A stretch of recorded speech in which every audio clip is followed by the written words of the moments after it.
Hello Eurovision friends, thank you so much for coming to my channel Eurovision Histories. Today I want to do another Eurovision news update video. It is now 3 weeks till the Grand Final of Eurovision 2024, can you believe it? And the EBU has announced another major rule change this year concerning the running order, and I want to talk about that. We're also going to talk about the Baby Lasagna craze in Croatia. Some cities already announcing that they're ready to host Eurovision before the show has even started. Petra Mede talked about the Interval Act to Vivi blogs.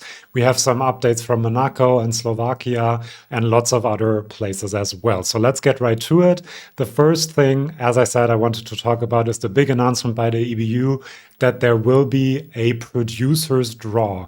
Now, you might be saying we already have a producer's draw. Countries in the final have to draw first half or second half, and then the producers get to do whatever they want in these halves and order the countries whichever way they want. Some people say it's unfair, that some countries are always being treated unfairly. However, before you cry foul, before I explain to you what the producer's draw is, Sweden already drew first position in the final. That is not going to change. So it's not a big plot to help Sweden win or anything like that, because Sweden is hosting this year, of course. What the producers draw is there will be a third category. So 6 countries in the final will draw first half, 6 countries will draw second half, and 13 countries will draw producer's choice. Now, the 6 countries that drew first half obviously have to perform in the first half. The 6 that drew second half in the second half, but the 13 countries that draw producer's choice are completely at the mercy of the producer. So they can put them first or 26th or somewhere in the middle. They can choose what they want to do. Now, a lot of people will criticize this, I'm sure, because it gives a lot of power to the producers. And I get that criticism, and I do share in that criticism as well. There are certain decisions like putting Austria first last year in the final when they did so well in the semifinal that really hurt Austria's chances. And then there are some countries that always get put very early on, like Albania or Serbia. Whether that is accidental or something bigger, I am not able to tell you.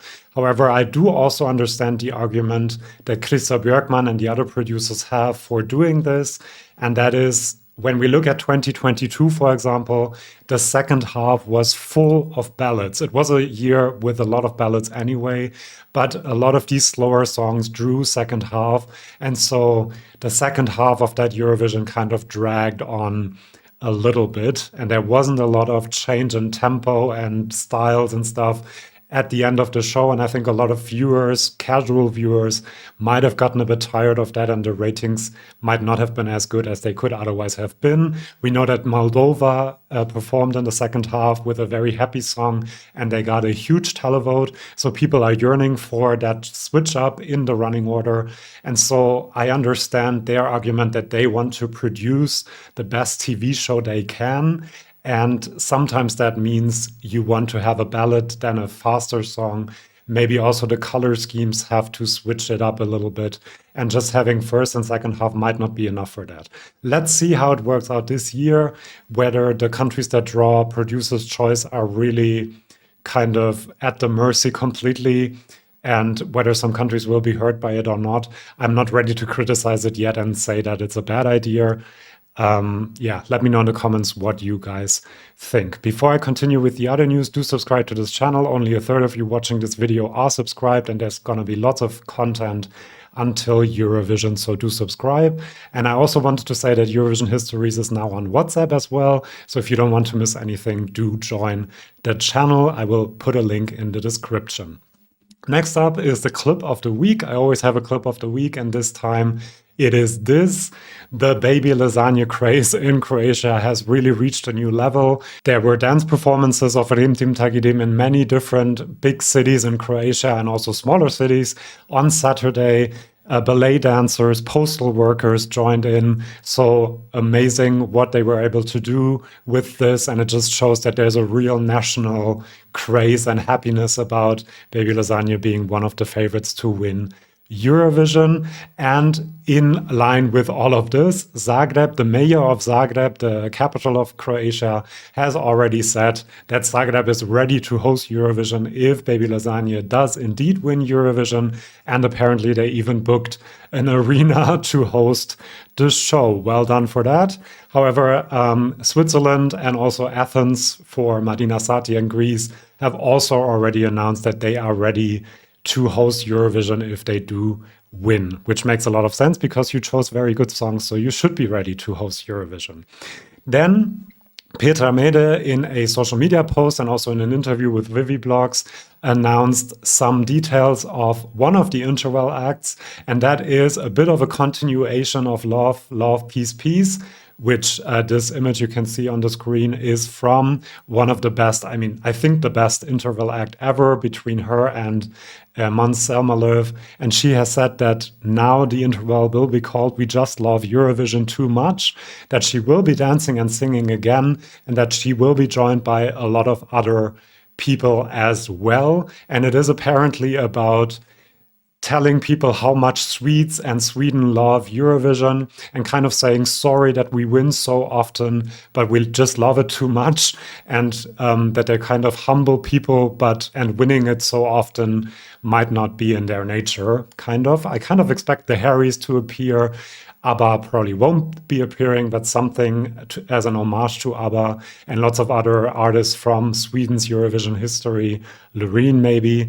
So I'm really excited for this. And Edvard af Sillén will again be responsible for the script, so I'm expecting a lot of laughs and a lot of fun, and can't wait to see these intervals. Now, we also had some positive news from Monaco, because TV Monaco, the nation's broadcaster, I think only broadcaster, has now become a full-fledged member of the European Broadcasting Union. It started broadcasting on the 1st of September of last year, but had some trouble joining the EBU and thus wasn't able to participate in Eurovision this year. But now it seems like all the prerequisites are there for Monaco to actually return to Eurovision next year. They announced Luxembourg during the final. Maybe they will announce the return of Monaco also during the final this year. We shall see what happens. There had been a state budget allocated to Monaco's Eurovision participation in 2022. However, the only broadcaster that was part of the EBU in the country had been privatized and was thus no longer part of the EBU. So there was a bit of trouble with that, but now the prerequisites are there. Monaco, of course, participated from 59 to 79 and won once, and then returned in 2004 and left in 2007 because they never managed to qualify from the semifinals. But now things are a bit different, and we shall see whether they might actually organize a big national final like Luxembourg did this year. I would be all for it, I have to say. Now, here you can see some images from the arena, which is being set up right this moment from Eurovision.tv. You see the cubes that will be a big part of the staging concept this year, and things are about to become very, very real because the rehearsals will start quite soon, and you can see that this will be quite an impressive staging. Then we have some news from Marina, Sati and Angelina Mango. They will have the same choreographer. He is German. He is world famous, I am told. He has done choreographies for Rosalia, for BTS, also for Madonna, and he has worked with last year's winner Loreen, not on the Eurovision performance, but in general. His name is, let me find it, Mensun Gyasar. I have never heard of him, but apparently he's a big deal in the choreographer world. And so we shall see how they stage this. Marina, Sati will be a single camera shot, apparently, the whole performance, which is quite difficult, I think, to do. So I'm excited to see that. And Angelina Mango, they have announced that there will be at least 6 people on stage with her. So she will have dancers. It won't be just her. I've already said that I hope they don't over choreograph this, because one of the charms of Italy's performance is that it seems so spontaneous and so, just there and not choreographed. So we shall see how they do that. Opposite to Monaco, we now already kind of know that Slovakia will not be returning in 2025 because they don't have the funding, unfortunately. The national broadcaster doesn't have the funding. There were some talks last year that an artist that wants to really go and wants to represent the country might find sponsors, and then they might find a way to do it. So there is still some hope, but it doesn't look too good for a Slovak return to Eurovision. Then I always have song tips in these videos. This time I have two because I have fallen in love with them over the last week. Well, one of them I've listened to a bit longer already. Voglia di Vivere by Angelina Mango. I can only recommend listening to her discography if you like La Noia. And this one, Voglia di Vivere, the will of living, I would translate it right now. Very summery, really fun. So I really recommend that one. And then I have Baby Lasagna. Don't hate yourself, but don't love yourself too much. A message about social media, and I just love the message because it basically says you are unique and special, but don't feel too unique and special, because then, yeah, you might not be the most likable person. Do listen to that one as well. Love the lyrics for that one. And I can't wait for his album to drop soon after Eurovision. I think it's supposed to drop. Then we have some votes from the OGAE poll 2024 coming in from all places, from the rest of the world, from Andorra, from Turkey, even countries that don't participate. Sometimes it's just 11 people voting in Andorra, for example. So this is not very representative, but we still see Italy in the lead, very closely followed by Croatia, then Switzerland. So very close together. And I kind of hope that this will be the result we also see at Eurovision, because that will be quite exciting. Belgium in fourth place, France in fifth place. There is a certain demographic, I think, that are part of the OGAE crowd. But yeah, all the big favorites are basically very high up in that poll as well. Ukraine in seventh place, Greece in eighth place, and Spain even making it into the top 10, which I'm quite happy about. And then I wanted to quickly mention that there's also Eurovision 2024 Knockout, a reimagining of the Eurovision Song Contest as a World Cup style event, knockout style tournament. We are right now in the quarterfinals, so do vote for that. I'll put the link in the description as well. And the reveal will be probably this Friday, so be excited for that.